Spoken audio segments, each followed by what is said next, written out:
예, 여러분 반갑습니다. 절건파생꾼입니다. 오늘은 주식 이야기를 할 게 아니고요. 잠깐 드라마를 보고 있다가 이 변호사 이야기에 대해서 잠깐 언급을 할까 싶습니다. 여러분들 살다 보면은 굉장히 불합리하게 범인으로 몰리는 경우도 있고, 또 죄가 없음에도 불구하고 죄가 있는 경우도 있고, 또 자기가 지은 죄에 비해서 과도한 책임을 지는 경우도 있습니다.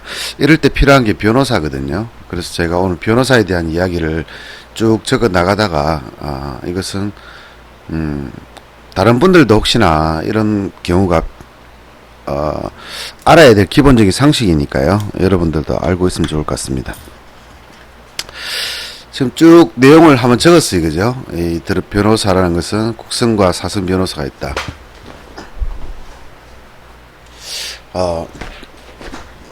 사선 변호사가 있다. 그리고 뭐 사선 변호사는 여러분들이 알다시피 뭐 일반 그냥 변호사를 퇴임한 사람 변호사가 아니라 뭐 판검사를 하다가 퇴임한 사람이 변호사일 수도 있고요. 사법고시 패스한 사람 중에서 뭐 변호사로 기업하는 경우도 있고, 요즘 같으면 로스쿨에서 변호사로 기업하는 경우도 있습니다. 근데 어떤 사건이 일어났을 때 가장 중요한 것은 뭐냐 그러면요, 일단 전체적으로 한번 여기 내용에 나와 있는 대로 한번 다시 한번 읽어보면요, 어떤 사건이 일어났을 때 경찰 조사, 검찰 조사, 재판 순서대로 책임 공방을 펼치게 됩니다. 제가 전문적인 전문적인 변호사라든가 뭐 그런 건 잘 모릅니다. 저도 판검사가 꿈이었기 때문에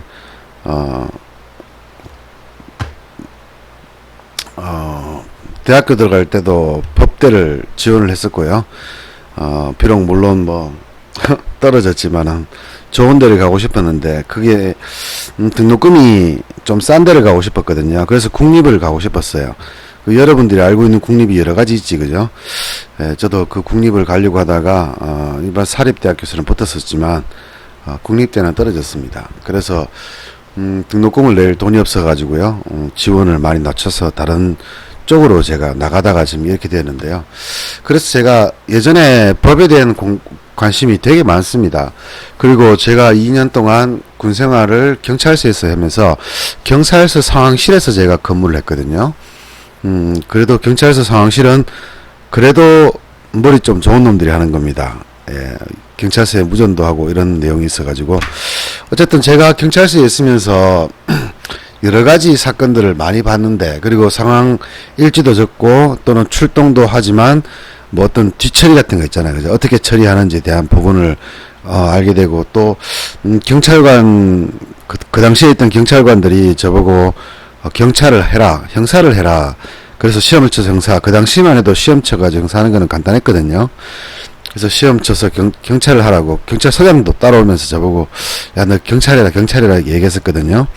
그래서 나름은 개인적인 거지만 또 나름은 경찰에 대한 어떤 조사에 대한 부분, 그리고 재판에 대한 부분, 이런 부분들을 여러분보다는 좀 많이 알고 있을 거라서 제가 여러분 도움을 드릴까 싶습니다. 자, 일단 사건이 일어나게 되면은 경찰 조사, 검찰 조사, 재판 순서대로 공방을 따지게 되어 있다라고 얘기 드렸지, 그죠? 내용이요, 여러분들이 나랑 관계없는 이야기다, 그게 나랑 무슨 관계냐라고 생각하는데요, 사람이 억울한 일을 당하는 거는요, 순서가 따로 없어요. 그래서 여러분들이 앞으로 여러분 주변에 있는 사람들이나 또는 여러분 자신이 당할 수도 있는 일이기 때문에 한번 들어보시기 바랍니다. 자, 경찰 조사, 검찰 조사, 재판 순서대로 공방을 따지게 되는데, 여러분들이 생각하는 게 그러니까 우리가 변호사가 뭐 하는 사람인지는 저도 몰라요. 그죠? 근데 이 사람들이 돈을 얼마나 받고 이런 거는 정확하게는 모릅니다. 근데 우리가 재판을 받기 위해서는 세 가지가 있습니다. 그죠? 경찰 단계가 있고요, 검찰 단계가 있어요. 그 다음 우리가 흔히 말하는 법원의 단계가 있지, 그죠? 세 가지가 있습니다. 그죠? 경찰에 있는 사람은 경찰관이고, 그죠? 검찰에 있는 사람은 검사지, 그죠? 재판관이 있습니다. 그죠?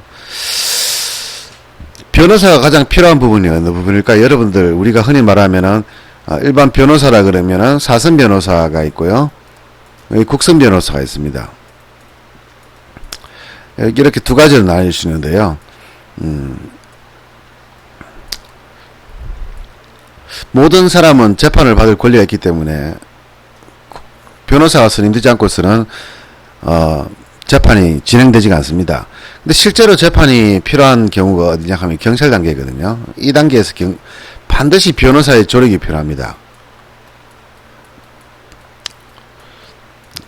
이 단계에서 여러분들이 변호사의 조력이 굉장히 필요합니다.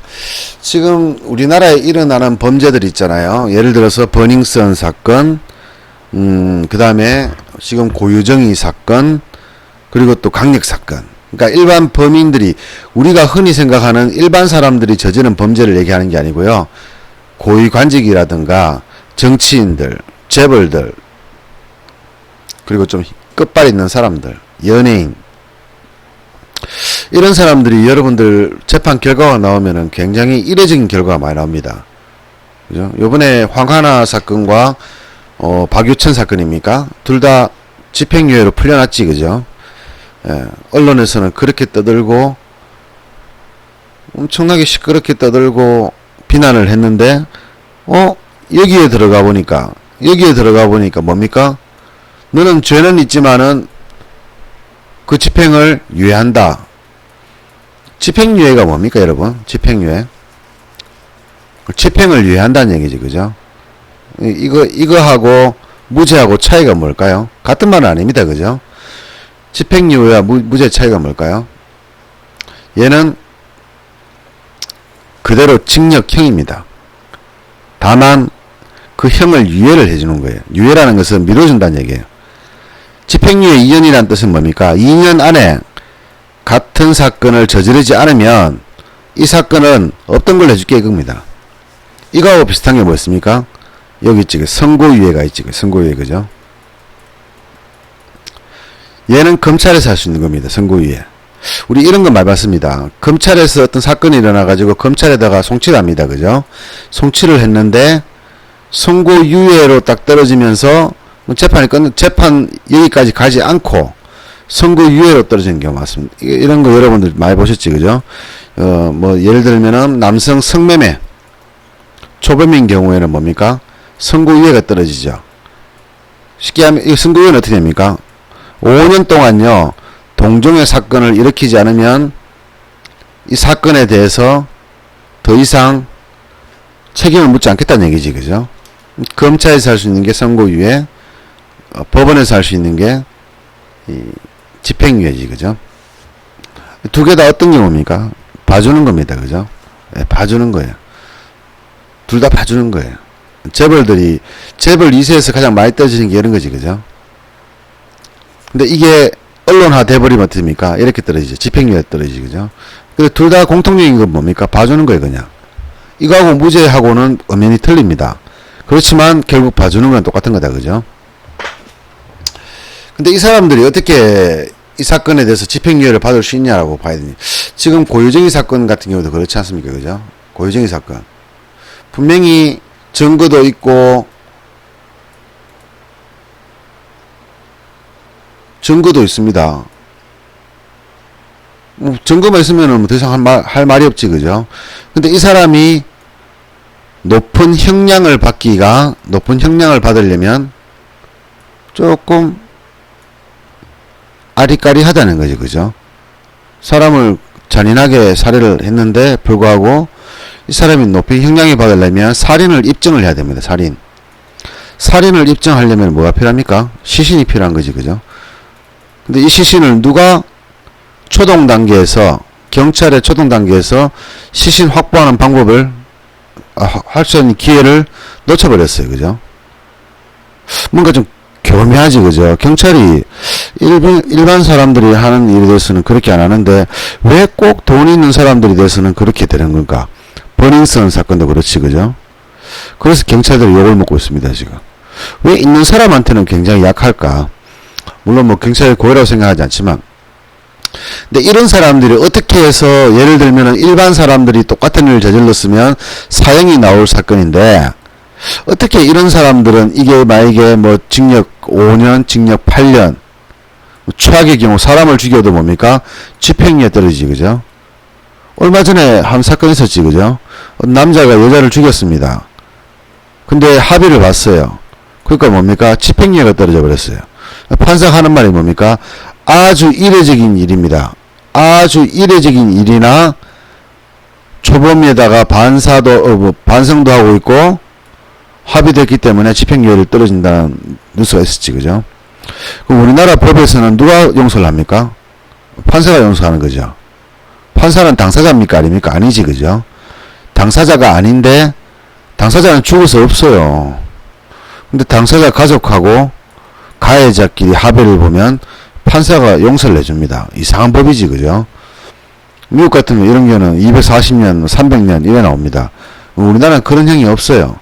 사람을 뭐 엄청나게 죽여도 사형도 없는 나라고, 그죠?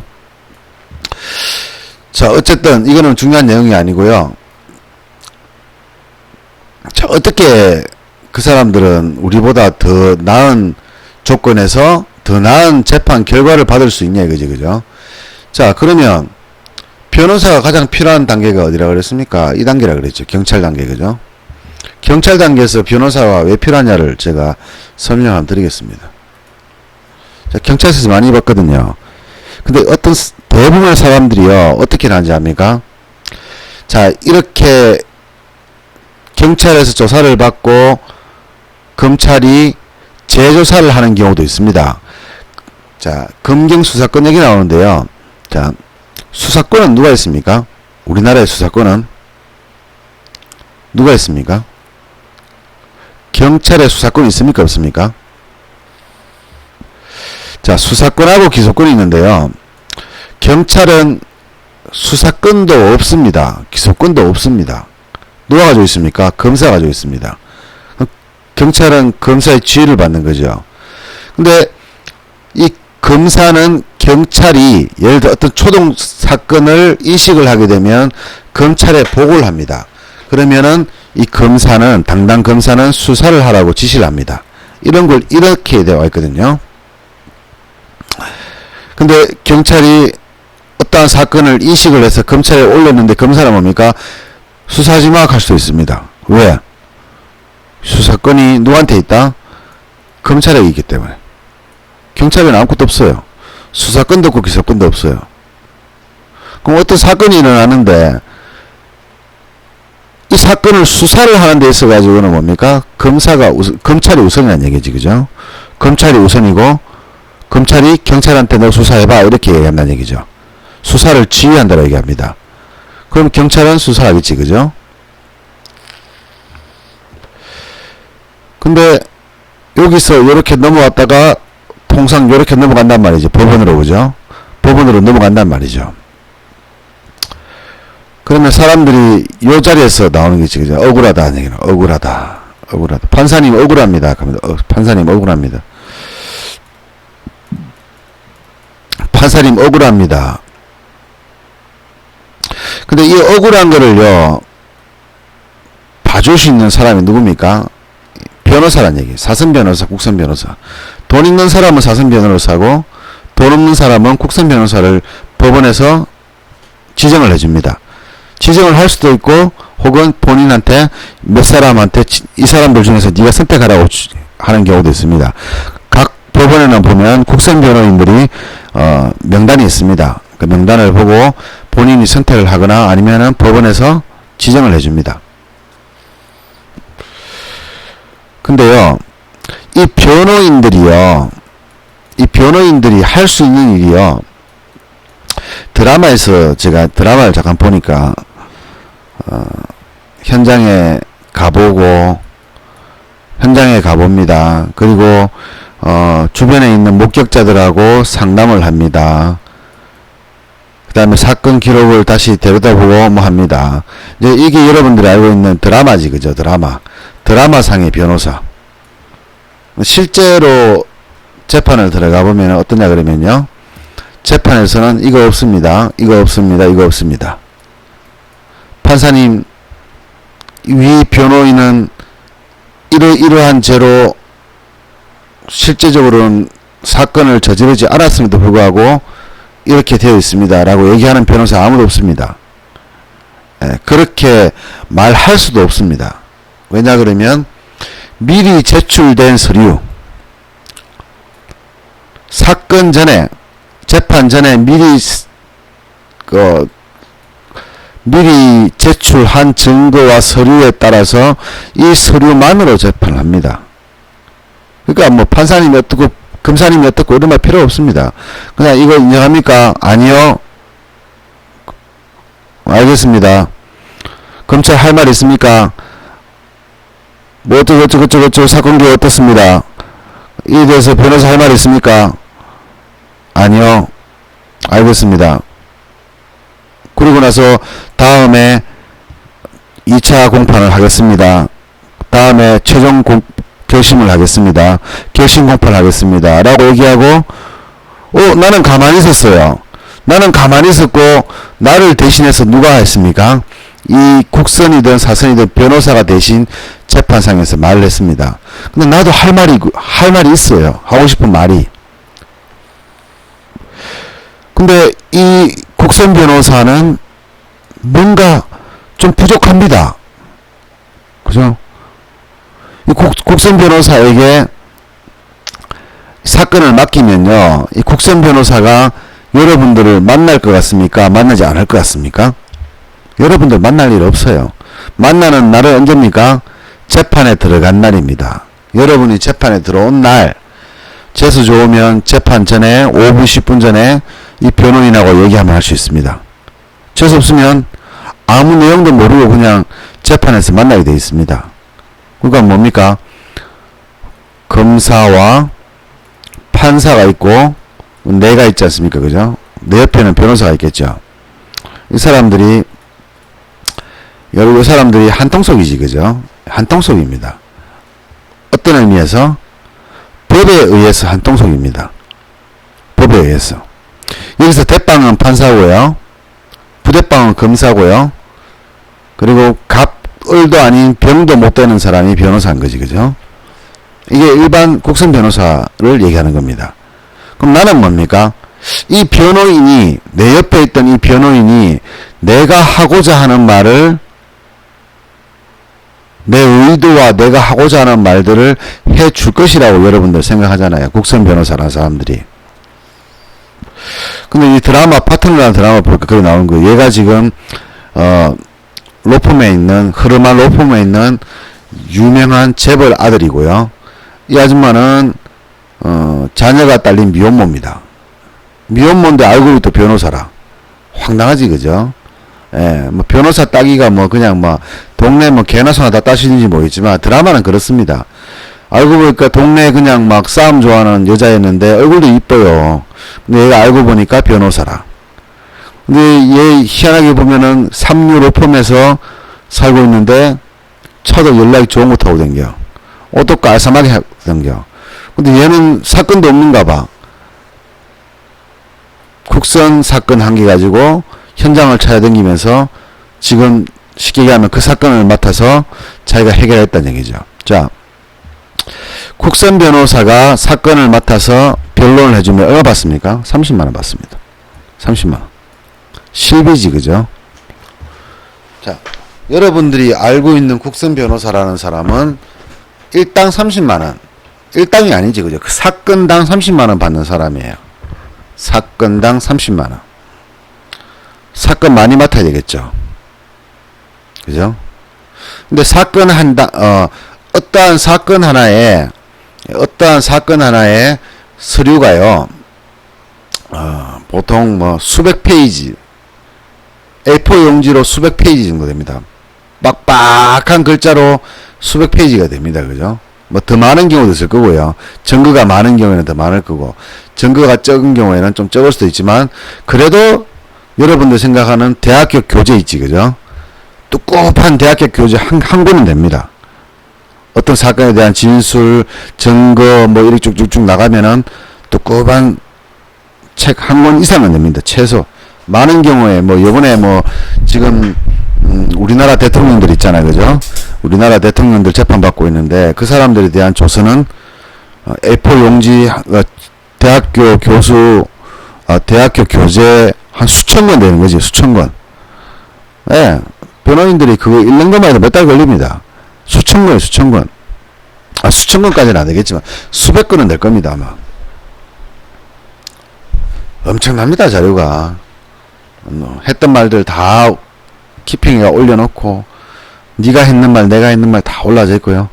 뭐, 어쨌든, 이 사람들은 30만원 받고 일하는 사람들이에요. 30만원. 30만원짜리 일당쟁이입니다. 그죠? 근데 이게요, 하루에 30만원이 아니라 한 건당입니다. 그죠? 한 건당. 근데 재판 하나가요, 자, 재판 하나가 법원에 들어왔습니다. 그죠? 법원에 들어와서, 이제 1심 공판, 2심 공판, 뭐 정인을 불렀는데 정인이 안 왔어요. 그럼 3심 공판도 될 수도 있고,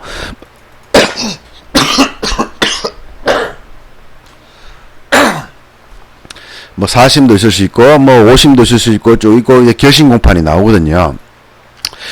근데 모든 사건이 다 그렇습니다. 자, 피해자가 제가 죽였습니다. 제가 상해를 입혔습니다. 제가 나쁜 놈입니다. 하는 피해자 한 명도 없거든요. 한 명도 없거든요. 그래서 원래는 1심 공판, 2심 공판 정도 나오고 나서 결심으로 떨어지거든요. 그러면 결심 나오면 끝나는 겁니다. 그죠? 근데 이 1심 공판과 2심 공판의 공백이 한 달이에요. 한 달. 좀 빠른 경우에 2주에도 나옵니다. 2주. 그럼 그래서 오늘 1심하고 내일 2심 하는 게 아니고요. 오늘 했으면은 최소한 2주 뒤에 2심을 하고, 또 최소 2주 뒤에 3심을 하고, 또 최소 2주 뒤에 4심을 하고, 이렇게 되는 거예요. 이렇게 밀리는 거예요. 그래서 정인 하나 불렀으니까 또 4주 후에 정인을 불러서 7심 공판하고, 뭐 쭉쭉쭉 나가는 거예요. 이렇게요. 그럼 이 사건 하나가 완성이 되는데 몇 개월이 걸리겠습니까? 짧게는 6개월, 길면은 3년, 4년도 걸립니다. 이 한 건을 30만원 받고 하는 거예요. 그냥. 한 건 30만원. 그러면 이 국선 변호사는 어떻습니까? 재판을 빨리 끝내고 싶겠죠. 재판을 빨리 끝내고 싶겠죠. 빨리 끝내 30만원 받을 거 아닙니까? 근데 이 국선이 이 사건만 받는 게 아니고요. 이런 사건을 한 달에 적게는 뭐 30건에서 많게는 100건을 받습니다. 서류 하나가 얘기했잖아요. 그죠? 서류 하나가 대학교 교재 한 500페이지짜리 대학교 교재 한두 권, 많은 경우는 100건도 될 수도 있고요. 사건 하나가. 피해자가 아무래도 부인하면 부인할수록 이 사건 파일이 많아지겠지. 그죠? 왜? 경찰과 검찰에서는 증거를 더 수집하기 위해서 조사를 하게 되네요. 조사를 하게 되면은 조서가 꾸며지게 되니까요. 증인이라든가 목격자에 대한 거. 그죠? 근데 국선은 건당 30만원 받는단 말이죠. 빨리 끝내야 되겠죠. 그리고 이 사건이 아니라도 뭡니까? 봐야 될 사건이 한 달에 적게는 30건, 많게는 100건씩 된다는 얘기죠. 많이야 돈을 많이 버니까요. 그러면 아무래도 시덥지 않은 사건 같으면은 빨리 끝내고 싶겠죠. 공판 이렇게 안 되게. 이렇게 17차까지 가가지고 30만원 받으나 1, 2차에서 바로 30만원 받으나 똑같잖아요. 얘네들은 뭡니까? 피해자한테 관심이 없어요. 피해자한테 관심이 없어요. 그냥 빨리 끝내고 싶어요. 물론 처음에는 얘네들도 처음에는 뭐 그런 거 있잖아요.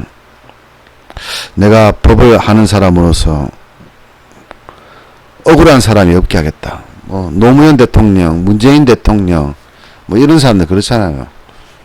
억울한 노동자를 대변해서 소송을 공짜로 해주고, 국선임에도 불구하고 정말 자기가 나서가지고 막 해주는 거지. 그죠? 나서가지고. 근데 우리 옛날에 변호인 영화 봤지. 그죠? 그 누굽니까? 송강호 나오는 영화 변호인입니까 그게? 옛날에 노무현 대통령 뭐 했던 이야기인데, 송강호가 했던 그 노무현 대통령, 그 송강호로 하겠습니다. 송강호는 가난한 사람이 아니에요. 고졸하고 변호사 시험 합격했잖아요. 그리고 세무 쪽으로, 아무도 하지 않던 세무 쪽으로 와서 엄청나게 돈을 벌었어요. 엄청나게 돈을 벌었다가 그 사람이 돌아가 보니까 우리나라의 그 당시에 누굽니까? 대통령이 전두환입니까? 이런 사람들이 노동자들을 막 강제로 막 그 엇박을 하고 빨갱이로 해가지고 무조건 잡아가지고 학생들 잡아가지고 고문을 해가지고 그렇게 범죄를 만들었다 아닙니까? 그걸 보고 충격받아서 인권 변호사가 된 거잖아요, 그죠? 그때 만난 사람이 지금 우리나라 대통령이고요. 그 사람들이 원래부터 가난한 사람들 아니, 진짜 30만원짜리를요, 30만원짜리를 100건을 받으면 3천만원이잖아요. 그럼 연봉으로 치면은 4억, 4억, 5억입니다. 이 사람들, 아무리 뭐, 그렇다 해도 가난한 사람들 아니에요. 먹고 살아하니까 하는 거예요. 근데 뭐, 간혹 진짜 예외적인 경우, 돈보다는 진짜 그렇게, 자신의 정의감이라 그럽니까? 그런 것 때문에 좀 가난하게 사는 사람도 있습니다. 근데, 솔직히 뭐, 요즘은 개나 소나 다 변호사하고, 변호사가 흔하잖아요. 로스쿨이라고 하면서 시험 뭐 사실 공부도 안 하고 그냥 뭐 학교 다니다가 시험 쳐가지고 뭐 절반은 다 붙여주는 거 아닙니까? 근데 절반 붙여주는 것도 합격 못해가지고 막 좀 힘들어하는 사람도 있긴 있지만 예전에 비하면은 좋아진 사법고시에 비하면은 굉장히 좋아진 거지, 그죠? 어쨌든 반은 붙는 거 아닙니까? 사법고시는 10만 명 쳐가지고 뭐 500명 뽑다가 1000명 뽑았는데 어쨌든 로스쿨도 가려고 하면 돈도 필요하고 등록금이 1년에 2천만 3천만 원이니까 억대로 빚도 져야 되고 돈도 있어야 되고요. 돈 있는 사람 할 수 있는 거예요, 지금은. 어쨌든 그랬는데 빨리 끝내고 싶겠지, 그죠? 그래서 이 사람은 내 말을 안 들어줍니다. 물론 저는 보편적인 국선 변호사를 얘기하는 거지 뭐 예외적으로 이 사람은 정말 피해자에 대해서 잘 알아주고 정말 신경 써주고 그런 사람도 있을 겁니다, 분명히. 그죠? 그리고 이 국선 변호사들도 나름은요 변호사로서의 자존심이 있기 때문에 자기가 보기에 이 사건은 정말 이상하다, 이 사건은 아무리 봐도 뭔가 좀 문제가 있는데 라고 생각을 하면 그 정의감으로 그 사건을 열심히 파헤쳐 주는 사람도 있습니다. 근데 대부분의 국선 변호사들은 그렇지가 않을 거예요. 왜? 바쁘니까요. 의사들도 그렇잖아요. 여러분은 우리 개인 한 사람의 목숨이지만은 이 의사는 뭡니까? 하루 수십 명씩 오는 사람 중에 한 명밖에 안 된단 말이죠. 근데 이 사람들이 전부 다 뭡니까? 서로 자기가 더 아프다, 내가 더 급하다 얘기하거든요. 근데 이 의사 입장에서 어떻습니까? 자기가 보기에 더 급한 환자부터 볼 수밖에 없잖아요. 이 사람은 놔둬도 하루 이틀은 살 수 있을 것 같은데 이 사람은 놔두면 지금 10분 내로 죽을 것 같아요. 그럼 어떻습니까? 당연히 그 사람부터 봐야 되는 거죠. 그렇게 보시는 게 나을 것 같아요. 이 사람들이 원래부터 그런 사람도 아닐 테고 그냥 그렇다는 거지, 그죠? 어차피 공짜니까 공짜에 대해서 뭘 그래 바라겠냐 이래 생각하면서 있어요. 근데 그러면 어떤 사건의 얼매인 피해자로서, 그죠? 자, 이때 국선 변호사의 조력을 받을 수 있다 그랬으면 없다. 조력은 받을 수 있지만 이 사람의 도움은 받을 수 없다고 했지, 그죠? 그게 여러분들이 국선 변호사 찾아가가지고 판사님, 저는 이런 사건이 되었는데 내가 어떤 사건을 저질렀어요. 또는 우리 가족이라든가 친족, 나라고 봅시다. 1인칭으로 내가 어떤 사건에 얽매였습니다. 폭행이 얽매였어요. 폭행이 얽매였습니다. 근데 이 폭행의 내용을 보면은 내가 그냥 지나가는 사람 뚜리 패는 것도 있지, 그죠? 근데 또 반대로 가만히 지나가는데 누가 나를 때렸습니다. 근데 맞고 있다가 모약하고 고개를 돌리면서 나도 모르게 팔꿈치로 돌면서 때린 게 아닙니다. 돌면서 탁 돌았는데 그 사람이 내 팔꿈치에 맞고 기절해버렸어요. 기절하다 넘어지면서 머리에 뇌출혈이 와버렸어. 그 사람이 식물인간 안 돼버렸어요. 그러면 여기서 두 가지로 봅시다, 그죠? 자, CCTV가 있는 경우입니다, 그죠? CCTV가 있어요. 어떤 사람 나를 때려요. 근데 내가 돌아서면서 그러니까 CCTV 상으로는 그렇지, 그죠? 그 CCTV가 선명하지 않기 때문에 돌아서면서 그냥 모약하면서 돌아섰는데 그 사람이 내 팔꿈치를 맞고 기절해가 넘어져 턱을 맞고 기절하면서 뒤로 넘어지면서 머리를 깨진 거란 말이죠. 근데 요게 어떻습니까? 요 사건이 경찰로 가면 어떻게 됩니까? 자, 일단은 폭행치사가 됩니다, 그죠? 죽지는 않았으니까 치사는 아니지, 그죠? 이제 폭행으로 되겠지, 그죠? 내가 진술을 하면 어떻습니까? 앞에 뭐가 붙습니까? 쌍방이 묻겠죠, 쌍방이. 쌍방 폭행입니다. 경찰서에 가면 이렇게 됩니다. 근데 나는 억울하잖아요, 그죠? 나는 이 사람이 먼저 나를 어떻게 할 목적으로 때렸기 때문에 내가 돌아서다가 그 사람이 그냥 부딪힌 건데, 경찰은 뭡니까? 쌍방 폭행을 합니다. 근데 나는 뭡니까? 내 머리에 상처가 입어서 전치 2주가 나왔다고 가정합시다. 근데 이 사람은 식물인간 돼버렸으니까 뭐 전치 뭐 그냥 무제한 됐지, 그죠? 뭐 100주 돼버렸지, 그죠? 깨어날 가능성이 없으니까. 누가 더 큰 피해를 입었습니까? 상대방이죠. 그럼 어떻습니까? 나는 이 사람이 지금 현재 이 상태가 된 것을 책임을 져야 되는, 법적인 책임을 져야 됩니다. 그럼 나는 항변을 해야 되겠죠.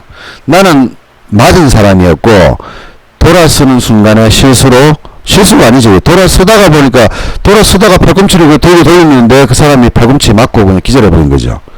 근데 기절하는 건 괜찮은데 넘어지는 과정에서 바닥에 머리를 부딪혔고 그게 재수가 정말 없게 뇌출혈이 심하게 와서 그 식물인간 돼버렸다는 얘기죠. 근데 경찰서에 가면 뭐라 그럽니까? 쌍방폭행이 갑니다. 그죠? 쌍방폭행. 내가 항변을 하지, 그죠? 제가 이 사람한테 원한이 있던 사람도 아니고 지나가는데 내가 실수로 팔꿈치를 때렸습니다. 아니, 고개를 돌린다고 팔꿈치를 돌리는데, 몸을 돌리는데 내 이 팔꿈치에 이 사람이 턱을 맞았고 이 사람이 쓰러지면서 머리를 다친 겁니다. 라고 얘기를 했다고 가정합시다. 그죠? 자, 제가 여러분들한테 방금 대답을 해드렸지, 그죠? 대답을 해드렸습니다. 이 사람이 그렇게 초등 진술을 했습니다. 초등 진술.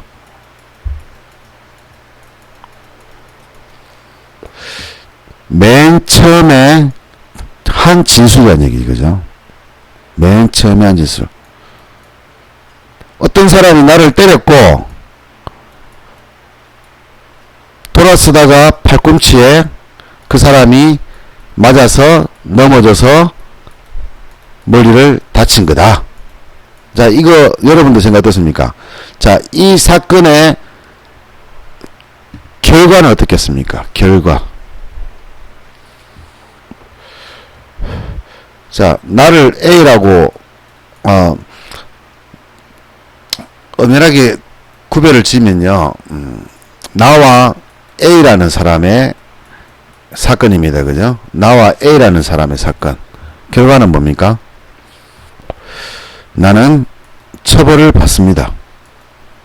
뭘로? 폭행치사로. 치사는 아니지. 폭행치상이지. 그죠? 예, 폭행치상. 치상. 그럼 나는 뭡니까? 이걸로 인해서 이 사람이 죽어버리면 징역형이 가능하고요. 치사로 들어가 버리면 징역형이 가능하고요. 치상이면은 징역은 아니더라도 집행유예까지 가능하지, 그죠? 집행유예면은 풀려나는 게 괜찮은 거냐? 아니죠. 왜? 제가 이들었지, 그죠? 여기서 나오는 게 구속이냐, 불구속이냐가 나옵니다. 그죠? 구속이냐, 불구속이냐. 많이 들어봤지, 그죠? 구속 상태로 재판을 받느냐, 불구속 상태로 재판을 받느냐. 천지 차이죠. 왜? 구속 상태는 깜빵에 갇혀가지고, 깜빵은 구치소지, 그죠? 구치소에 갇혀서 있다가 재판을 받는 거. 불구속은 뭡니까? 그 집에서 받는 거예요, 그냥. 출퇴근 하면서. 근데 요렇게 진술했던 것을 검찰청에서 딱 나오잖아요. 그럼 얘는 뭘 봅니까? 내가 팔 안 봅니다, 그죠? 팔 안 봅니다.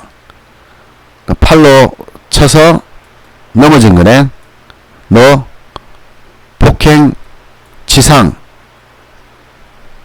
재판 넘깁니다. 폭행치상으로 징역 2년을 구형해 주세요 라고 법원에다가 신청을 합니다. 그죠? 법원에서는 재판을 열게 되어 있습니다. 열면서 여러분이 돈이 많으면 사선을 쓰시고 돈이 없으면 국선을 쓰시고, 그럼 국선한테 얘기를 합니다. 다시 얘기합니다.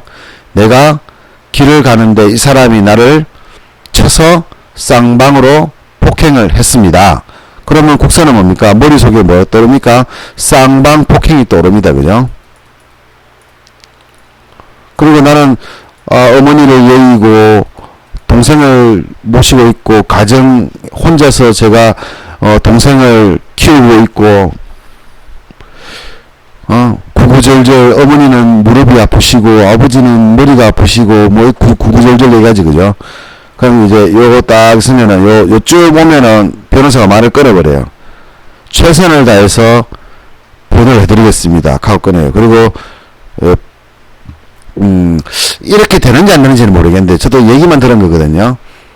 재판 전에 있잖아요. 그죠? 1심 재판 전에 큰 사건만 그런 건지 작은 사건도 그런지 모르겠지만 판사, 검사, 변호사가 만납니다. 판사 사무실에 검사와 변호사가 가요. 이 사건에 대해서 어디 생각하냐 그러거든. 그럼 뭐 검사하고 슬렁슬렁 하겠지 그죠? 그럼 검사가 이 사건은 뭐 그냥 뭐 실수 같은데 뭐 이렇게 하면 안 되겠습니까? 라고 얘기하면은 판사는 그냥 뭐 고개 끄덕끄덕 변호사 할 말 있나? 가만히 있습니다. 왜? 이 가벌 병도 안 되는 병도 안 되는 정도 안 되는 뭐 저 밑에거든요. 왜? 얘한테 잘못 보이면요 국선 변호사 선임을 안 시켜줍니다. 국선 누가 해줍니까? 판사가 해주는 겁니다. 물론 국가에서 해주는 걸로 돼 있지 그죠? 그러니까 재판을 받기 전에 보면은 국선 변호사 전화번호가 쭉 있습니다. 이렇게 이름 누구 이런 식으로 이렇게 하는 경우도 있고 현장에서 바로 국선을 선임해주는 경우도 있어요. 국선 변호사를 선임하라는 거 해줍니다. 그럼 판사가 국선 변호사 선임하잖아. 근데 얘한테 대들머티 됩니까? 우리나라 변호사 진짜 많잖아요. 놀고 있는 변호사 많잖아요. 그 놀고 있는 변호사가 국선을 하면은 돈을 벌 수 있잖아요. 근데 왜 놉니까? 국선 할 만한 변호사가 졸라게 많거든요.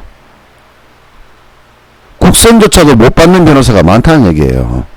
왜? 너무 많으니까 변호사가. 그리고 얘는 뭡니까? 이 국선 변호사는 뭡니까? 이 판사의 눈치를 볼 수밖에 없는 거죠. 뭐 이런 사건 같으면 별 말도 안 하겠지, 그죠? 물론 피해자를 만나가지고는 뭐 이런 내용, 구구절절한 내용 다 들어주고 끄떡끄떡 들어주면 뭡니까? 가면 아무것도 안 합니다, 그냥. 아무것도 안 합니다. 아무것도 안 할 가능성은 없죠. 이런 사건 경우에. 뭐 어떤 혐의가 있고 서로 어떤 여지가 있을 때 범죄를 소명할 수 있는 증거가 없다든지 이럴 경우에는 조금 얘기 들을 수 있지만 이런 사건 같은 경우는 더 이상 할 얘기도 없잖아요. 그죠? 그럼 나는 어떻습니까? 이제 이 사람을 철석같이 믿고 있는 거예요. 철석같이. 그리고 이 검사는 원수처럼 느껴집니다. 그죠? 원수처럼. 근데 판사를 이제 믿어요. 재판관님 가면서 그죠? 판사를 믿어요. 이 변호사가 나에 대해서 굉장히 좋은 변호를 해줄 거라고 생각하고 이 판사는 굉장히 공정한 사람일 거라고 생각하면서 나는 생각이 뭡니까? 이거는 정당방위다라고 생각해요. 정당방위. 정당방위도 아니지 그죠? 남이 나를 때렸는데 내가 때리면 정당방위잖아. 그죠? 정당방위도 아니에요. 우발적인 사고입니다. 우발적인 사고. 우리 흔히 말하면 고의와 과실이 있거든요. 고의라는 것은 말 그대로 우발적이지 않은 거지, 그죠? 우발이라는 건 뭡니까? 말 그대로 우연하게 일어난 거예요. 우연하게 일어나는. 그러니까 이 범죄 성립이 안 되는 거예요. 우발은요, 범죄 성립이 안 돼요. 즉, 내가 쌍방폭행으로 들어갈 수가 없는 사건이라는 얘기죠. 이건 우발이니까. 지나가다 우연찮게 넘어졌는데 머리 다치는 거 있잖아요. 그거 보도블록한테 소송하진 않잖아요. 그럼 자기가 우발적으로 일어나는 일이잖아요. 그죠? 시에 가가지고, 야, 보도블록 넘어졌다고. 그거 소송 내진 않잖아, 우리가요. 이거는, 이 단계에서 뭡니까? 쌍방폭행이 아니고, 그냥 우발적으로 일어난 사건이에요. 그리고 나는 피해자입니다. 왜? 저 사람이 나를 때렸잖아요. 나는 피해자야. 단순 피해자인 거예요, 그냥. 그러면, 이 단계에서요, 결국 이 단계로 오면은 이제 결론은 뭐라 그랬습니까? 결론은요, 여러분이 아무리 힘을 쓰고 별 생치를 다 떨어봐도 답은 뭡니까? 여러분은 이 사람이 살아있으면 징역형이거나 집행유예일 가능성이 높죠. 집행유예는 뭡니까? 풀려는 나지만 재판 과정에서 짧게는 6개월, 길게는 1년 이상, 뭐 심할 때는 3년도 갑니다. 그죠? 또한 꼬박꼬박 재판에 나와야 되고, 나올 때마다 스트레스를 받아야 되고, 오늘은 이 재판관님한테 어떤 얘기를 해야 되나 하고 혼자서 중얼중얼 거리면서, 그죠? 그리고 또 아는 친구들 인터넷 무료 사이트에 들어가서 내가 이런 일을 당했는데 어떻게 해야 됩니까? 별지랄 다 하면서 고민을 하다가 했는데 결국은 뭡니까? 똑같은 거라, 이게. 결국은 처벌받는 거예요, 그냥. 뭐 아무리 벗어나게 해도 못 벗어난다는 얘기죠. 그러면요. 자, 우리가 돈이 남아 돌아서요. 이 사선 변호사를 쓸 수 있는 여력이 된다면 얘기가 틀려지지, 그죠? 재벌들, 연예인들, 어떻게 그렇게 쉽게 집행유예를 받습니까? 어떻게 해요?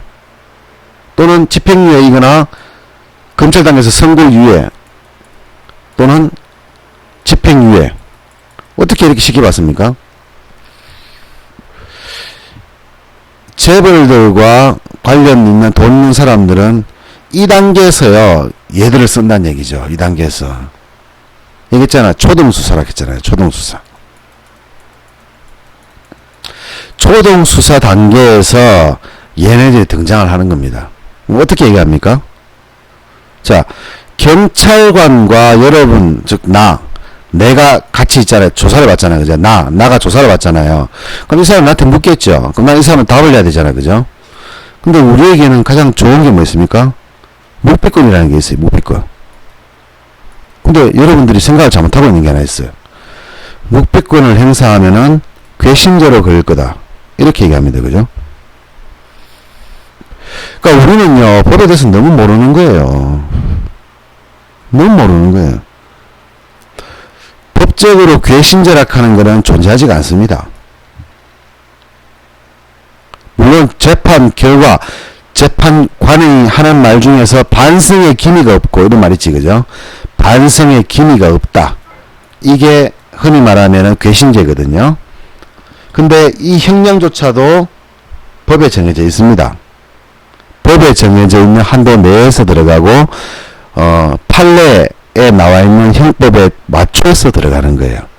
즉 판사는 판례상 이 죄가 징역 3년형인데 내가 야를 1년을 주든 2년을 주든 3년을 주든 내 마음대로인 거예요. 얘가 되게 말을 안 들으면 뭡니까? 반성의 기미가 없다. 뭐 3년이야. 근데 얘가 내가 반성의 기미가 있다 또는 합의가 되었다라고 하면은 너는 집행유예야. 이렇게 되는 거예요. 무슨 말인지 아시겠지, 그죠? 그럼 이 괘씸죄는 신경 쓸 필요 없다는 얘기예요. 그리고 뭡니까? 우리에게는 가장 좋은 게 뭡니까? 묵비권이. 모르는 건 모른다 해야 됩니다. 말을 만들면 안 돼요. 자기가 정말 사건을 저지르는 피해자든 참고인이든 법적으로 보장되는 이 권리가 묵비권이거든요. 말 안 하면 되는 거예요. 모르겠다 하면 돼요. 모르겠다와 묵비권은 틀립니다. 그죠? 모르는 거는 부인하는 거고요. 묵비권은 말을 안 하는 거예요. 그럼 어떻습니까? 내가 묵비권을 행사하게 되면은 이 사건에 이 어떤 사건, 내가 이 폭행 사건에 대해서 이것을 누가 이 사건을 증거를 채집해야 됩니까? 경찰이 되는 거예요. 이 사건에 대해서 이 사람의 유죄임을 증명해야 될 사람은 누굽니까? 검사예요. 경찰이에요. 경찰. 1차적으로 경찰이요. 증거를 찾아야 돼요. 내가 진술을 해버리면 어떻습니까? 이 증거를 내 진술에 의해서 증거가 나와버리잖아요. 내 진술이 뭡니까? 있잖아. 내가 했던 말은 이 사람이 나를 때렸고 고개를 돌리는 과정에서 내 팔꿈치에 맞고 쓰러졌는데 머리를 다친 거예요. 근데 내가 해야 될 말은 뭡니까? 저 사람이 나를 때렸다. 그죠? 내한테 유리한 말은 그거예요. 내한테 유리한 말 한 가지밖에 없잖아. 난 저 사람이 나를 때렸다. 근데 돌아서 보니까 그 사람 넘어져 있더라. 그죠? 그게 진실이잖아요. 내가 그 사람을 때리려고 팔꿈치를 들이댄 게 아니잖아요. 근데 진술할 때 뭐라 그랬습니까? 저 사람 날 때려서 고개를 돌리는 과정에서 몸이 돌면서 팔꿈치가 그 사람 맞았다 했잖아. 때렸잖아, 저희가. 그렇게 진술했잖아요. 그러면 경찰이 뭐라 그러는지 압니까? 그럼 팔꿈치에 그 사람이 맞은 거예요? 예. 그럼 그 사람이 팔꿈치를 때릴 목적으로 했습니까? 아니요. 그럼 고개 돌리다가 팔꿈치를 맞을 줄 알았으면 이렇게 묻는다. 계속 그걸 묻는다고, 이제. 왜? 여러분 스스로 여러분이 진술을 했던 거예요. 팔꿈치를 때렸다면서. 그럼 그 사람, 경찰은 뭐 합니까? 증거를 채집하는 거예요. 친절하게. 화도 안 냅니다. 친절합니다. 선생님, 그러니까 결국에는 실수로 이렇게 때린 거네요. 이래 되는 거야. 왜? 내가 진술했잖아요. 때렸다고. 내 스스로 인정을 했잖아, 유죄를. 그 사람은 나를 때렸다 하는 게 중요한 거 아니에요. 내가 돌아선 것도 중요한 거 아니에요. 내 팔꿈치에 그 사람이 맞아가지고 쓰러진 게 중요한 거예요. 그럼 뭡니까? 자, 이 단계에서 이 초등수사 하나로 뭡니까? 나는 이 국선을 쓰고 사선을 쓰고 재판에 들어갔을 때 사선을 쓰고 국선을 쓰든 말든 뭡니까? 이 판결 나 있어요. 나는 이미 판례에 의해서 판결이 나 있는 상태입니다. 어디에서? 이 단계에서 말이죠. 경찰 단계에서. 여러분은 몰랐지만 경찰 단계에서 이미 여러분은 유죄가 확정돼 있어요, 지금요. 아무도 여러분을 위해서 그게 실제로 왜 그런지 그러면 현장에 나가서 한번 고개를 돌려보자 그런 얘기 안 합니다. 그냥 그래? 하고 그냥 끝입니다. 그냥. 그리고 서류만 깔짝깔짝거리고 변호사도 마찬가지고 뭐 나에 대해서 이 변호인은 뭐 집안이 가난하고 성실하게 살아왔으며 다 필요 없습니다. 그런 말도 안 합니다, 여러분. 서류상으로 보고 그냥 다음에 결심 오판하겠습니다 하고 그냥 땅땅땅 때리고 끝이에요. 그럼 나는 뭡니까? 연락이 억울한 거라. 그때부터 억울한 거라. 아니 나는 그 사람 때릴 생각도 없었잖아. 쥐가 나를 때렸고 돌아서는 과정에서 때렸을 뿐인데 왜 내가 유죄를 받아야 했냐고 이런 생각한단 말이죠. 맞지, 그죠? 여러분도 그런 생각하겠죠? 근데 그건 누가 잘못했겠습니까? 지가 잘못한 거예요. 자기가 잘못한 거예요. 어디서부터? 경찰에서 초동조사할 때부터. 경찰은 뭡니까? 민중의 지팡이가 아니지, 그죠? 범인을 잡는 사람들이죠. 근데 때로는 그렇습니다. 범인을 만들기도 합니다. 물론 뭐 만든다 하니까 뭐 범죄를 저지르냐, 그런 건 아니고요. 경찰들도 일이 많잖아요. 언제까지 이런 사소한 사건에 매달립니까? 왜? 경찰은 공무원이거든요. 공무원은 뭡니까? 시험을 쳐가지고 합격한 사람들이죠. 그러면 진급을 해야 되겠죠. 그러면 여러분 사건 가지고 한 달, 두 달 뭐 여러분들 억울한 거 풀어주려고 들고 있을까요? 아니면은 그 시간에 진급시험 공부하는 게 나을까요? 아니면은 길가에 나가서 범인 잡는 게 나을까요? 안 나오지, 여러분. 여러분 같으면 어떻게 하겠습니까? 하루에도 수십 번, 수백 번씩 사람이 살인이 되고 절도, 강간 사건이 터지는데 이 사건 가지고 붙들고 있겠습니까? 나로 봐서는 억울하죠. 상대방은 내가 아니에요. 그래서 나를 지킬 거는 누구다? 나밖에 없는 거예요. 내가요, 이 모든 사건의 결과까지를 만들어내는 거예요. 어디 단계에서? 이 단계에서, 그죠? 그럼 이 단계에서 뭘 해야 됩니까, 여러분들은? 얘들 조언을 받아야 돼요. 근데 얘들이 비싸단 말이죠. 얘네들 얼마입니까? 최소 350만원에서 250인가 350인가 제가 예전에 법무사 공부도 좀 해봐가지고 정확하게는 모르겠는데, 하여튼 옛날에는 250 했던 건데 350 이상일 거예요, 아마. 사건 많은데, 형사사건 많은데 350 이상. 뭐 비싼 거는 수억도 주고 수십억도 주지, 그죠? 그래서 여러분들은 이런 사건이 있으면은 저한테 찾아오시고 문의하시든가. 저도 법률가가 아니기 때문에 여러분들 상세한 설명을 못 해드려요. 근데 경찰서에 있었던 많은 사건, 그리고 살면서 법무사 공부하고 제가 뭐 손해사정인도 잠깐 해보려고 하다가 뭐 아쉽게도 안 되지만은 여러 가지 법률적인 상식이 있는 사람들, 그리고 이 사건을 내가 스스로 풀려고 해서는 안 된다는 얘기지, 그죠? 스스로 풀려고 하는. 저도 이렇게 아는 척 해도 만약 어떤 사건에 휘말리게 되면 변호사 찾게 되어 있습니다. 근데 변호사와 상담하는데 보통 1시간에 뭐 3만원인가 그렇지, 그죠? 주세요. 공짜로 한다고 법률구조공단 가지 마시고요. 제 개념상으로 그렇습니다. 형사사건에 만약에 법률공단에 가면요, 정말 정의심이 투철한 사람도 있을 수 있지만, 저도 한번 해봤거든요. 제가 억울한 일을 당해가지고, 법률구조공단에 한번 이용해본 적이 있어요. 근데 구조공단에 가면은요, 변호사들이 여러 명 있단 말이죠. 그죠? 근데요, 이 중에서요, 법률구조공단에 있는 변호사 중에서 사건을 맡는 변호사지, 상담하는 사람들 말고요. 상담하는 사람 말고 사건을 맡는 사람은 누굽니까? 우리 그런 거 있잖아요. 군의관 들어봤지? 군의관, 그죠? 군의관이 뭡니까? 군대 가기 싫어가지고 그냥 그 의사 중에서 군대 대신에 가기 싫은 게 아니라 군대 대신에 뭐 병원을 가는 게 있지. 군병원, 그죠? 군병원에서 몇 년 근무를 하게 되면은 뭡니까? 병력을 했는 걸로 인정해주죠. 군의관이라 그러죠. 군의관. 얘들도 그게 있어요. 저도 정확하게 이름은 모르겠는데, 변호사 시험을 치고 나서 사회 활동을 하게 되면은 군 생활을 면제를 시켜줍니다. 쉽게 말하면 뭡니까? 군의관이 여러분들 아는 군의관들이 초보죠, 초보. 의사 면허 갔다고 나서 뭡니까? 군대 대신에 병원을 가는데 얘네들이 대부분 다 초보입니다, 초보. 물론 뭐 전문의 딴 사람도 있겠지만은 전부 다 알고 보면 의료 초보예요. 그래서 군병원이 문제가 생기는 이유가 뭡니까? 얘네들이요, 군병원에 있는 환자들을 뭘로 봅니까? 실험용 도구로 보잖아요. 지금은 잘 모르겠어요. 저희 때만 해도 그랬어요.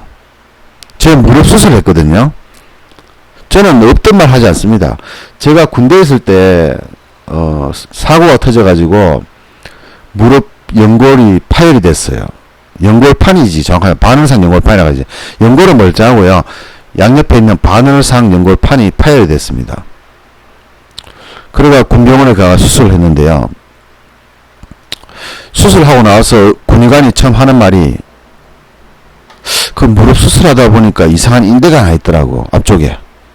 근데 보니까 별로 필요 없는 것 같아서 잘라버렸다 하더라고. 웃으면서 얘기를 하는 거예요. 그때는 저도 나이가 어려가지고, 지금은 제가 알죠. 십자인대, 후방인대, 뭐 척부인대 다 아는데요. 저도 건강에 대해서 관심이 많아가지고, 제 몸에 뼈 같은 거, 인대 같은 거 잘 알거든요. 극상근, 극산하근, 뭐 어깨 같은 것도 그렇고, 목 디스크, 허리, 무릎, 제가 잘 알거든요. 근데 그때는 잘 몰랐지. 그래서 그냥 의사가 그 말 하길래, 알겠습니다 했지. 사람들 문제 없습니까? 이렇게 하는. 그럼 얼마나 바보입니까, 우리. 사는데 문제 없겠죠 하니까, 사는데 문제 없을 거야 하면서. 지금 생각하면 섬뜩한 얘기 아닙니까? 야, 무릎에 그 연골판 조금 하다 보니까 이상한 인대가 나 있던데 자꾸 그걸 거쳐가지고 이게 그거 잘라내봤다 하면서 보니까 별로 필요 없는 인대 같더라 하면서. 문제는 그 뭐야, 쥐도 모른다는 얘기는 무슨 인대인지. 무슨 인대인지는 모르겠는데 있는 거 잘라봤다는 얘기잖아요. 그게 20살 때거든, 제가요. 22살 때. 저는요, 그 돌팔이 새끼 때문에 뭔지는 모르지만 제 무릎에 인대 하나 없어요. 근데 이번에 제가 무릎 검사를 해보니까 다행히 전방 십자인대, 후방 십자인대 깨끗했어요.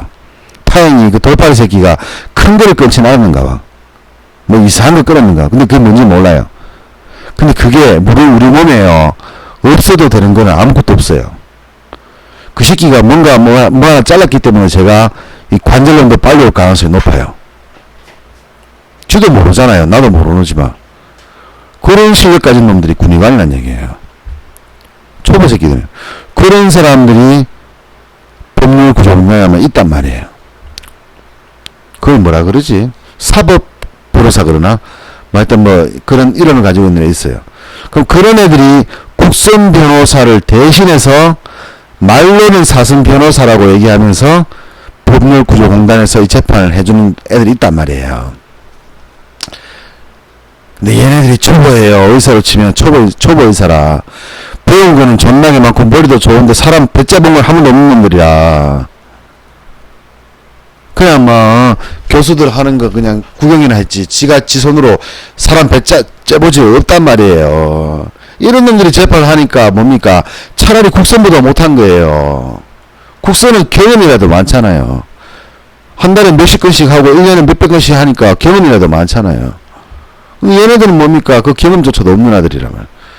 그래서 법률구조공단이나 이런 공짜로 하는 걸 좋아하지 말란 얘기예요. 제 경험입니다, 이거는.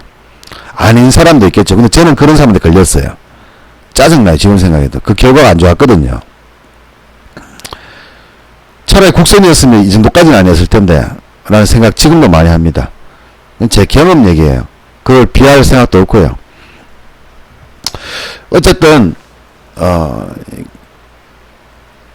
이제 복골복인데 국선도 잘 만나야 되지만 이런 사건의 경우에는 뭡니까? 명확하게 내가 초동조사에서 이미 뭡니까? 폭행을 했다고 얘기를 했잖아요. 나는 폭행이라고 했지. 고개를 돌렸을 뿐인데, 몸을 돌렸을 뿐인데, 실제로 말하면 정확하게 얘기하면 어렵지, 그죠? 조금 과장을 해야 되겠죠. 누가 나를 때리길래 돌아서고 보니까 사람이 쓰러져 있더라, 이렇게 하지. 그게 맞는 거잖아요. 내가 돌아서면서 내 눈에 레이저를 맞아서 쓰러진지는 모르겠는데, 아니면 나를 때리고 나서 지금 몇 층으로 넘어진 거는 모르겠어요. 그죠? 근데 돌아서 보니까 나 누가 때리길래 뭐야 하고 돌아서니까 넘어져 있더라고. 조금 과장을 하면 그렇게 되는 거잖아요.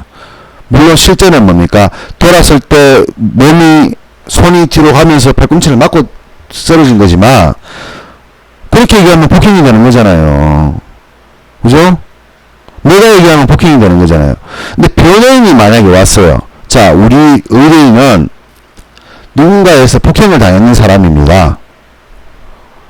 그래서 뭔가 싶어서 고개를 돌리던 상황에서 고개를 돌리고 보니까 그냥 쓰러져 있더라.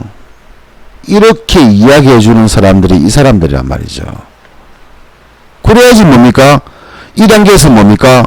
넘어갈 때 이 사람 때린 게 아니잖아요. 폭행이 아니잖아요. 그죠? 그냥 맞은 피해자예요. 피해자입니다. 피해자. 피의자는요. 범인이고요. 범인 가능성이 있는 용의자고요. 피해자는 당했는 사람이에요. 난 피해자잖아. 그럼 피해자라는 게 검찰에 가면 뭡니까? 사건 종결 되겠지. 그죠? 사건 종결. 왜? 이 사람이 피의자라고 봤는데 알고 보니 이 사람이 피해자잖아요. 때린 적이 없잖아요. 그럼 이 사람이 맞은 사람을 한번 생각해 봅시다. 맞은 사람은 쓰러져가 뇌출혈이 와가 지금 쓰러져 있단 말이에요. 그죠? 그럼 그 사람이 말해줍니까? 쓰러져 있는 사람은 어떻게 말을 해요? 내가 맞았다고. 그럼 CCTV 증거 있습니까? 증거 있어도 마찬가지죠. 증거 있으면 조금 더 복잡하겠지, 그죠? 자, 화면에 저기서 CCTV에 찍혀있으면 멀리서 거리는 좀 희미한데 누군가가 내 뒤통수를 때리는 게 찍혔어요. 그리고 내가 돌아서는 게 찍혔습니다. 근데 그 사람이 쓰러지는 것도 찍혔어요.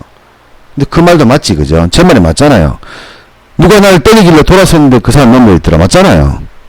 그죠? 증거에서 마찬가지예요. 내 팔꿈치가 그 사람의 뒤통수를 맞는 게 정확하게 찍혀 있지 않다면은요, CCTV 있어도 마찬가지라는 얘기죠. 그럼 만약에 정확하게 내가 돌아서면서 내 팔꿈치에 이거를 맞고 그 사람이 쓰러진 장면이 있다고 가정합시다. 좀 복잡하겠죠. 자, 나는 돌아섰는데 사람이 넘어져 있다고 얘기해야 되는 거죠. 그게 맞는 거잖아요. 난 피해자다. 누가 날 때리길래 돌아서니까 쓰러져 있더라. 이 맞잖아요. 근데 경찰이 CCTV를 딱 보여줍니다. 야, 뭔 소리 하는 거야, 임마. 네가 때렸잖아 하면서 보여준단 말이에요. 그러면 CCTV를 딱 보니까 내 손이, 내 팔꿈치가 그 사람의 턱을 탁 때리고 그 사람이 넘어지는 게 보이더란 말이죠. 그죠? 이럴 때 어떻게 할 거냐? 그러면 경찰은 이렇게 합니다. 어디서 거짓말하고 있어? 이렇게 나옵니다. 그죠? 어디서 거짓말을 하고 있냐라고 나를 재촉을 한다는 얘기죠. 그전에는 뭐라 그랬어요? 아, 선생님 그랬습니까? 하면서 그럼 결국은 팔꿈치로 때린 게 맞네 여기 나왔잖아요. 이번에는 말투가 좀 틀리지, 그죠? 어디서 거짓말하고 있어? 이렇게 나온단 말이죠. 그죠? 옛날에는 반말했습니다. 우리 때만 해도. 우리 때만 해도요, 뭐, 진짜 사건 파일 같은 걸 머리 때리고 막 그랬어요. 예? 지나가다가 경사들이 막, 그냥 한번 때리고 지나고 막 이랬다니까, 이제요. 근데 요즘은 그렇게 하면은, 바로 잡히가지 경찰 들어간다, 그죠? 그래서 그렇게는 안 할 걸로 생각합니다. 뭐, 가본 적이 없어서 잘 모르겠는데, 요즘은 그렇게 못할 거라 생각하지만, 어쨌든 이 사건을 해결하기 위해서 형사는 뭡니까? 나에게 압박을 가한다는 얘기죠. 봐라, 증거가 있잖아. 네가 그랬던 거 아이가? 그럴 때 어떻게 할 거냐고. 그럼 시인해야 됩니까? 아니면 시인하지 말아야 됩니까? 궁금하지, 그죠? 오늘은 여기까지 하겠습니다. 자, 다음에 또 이어가도록 하겠습니다.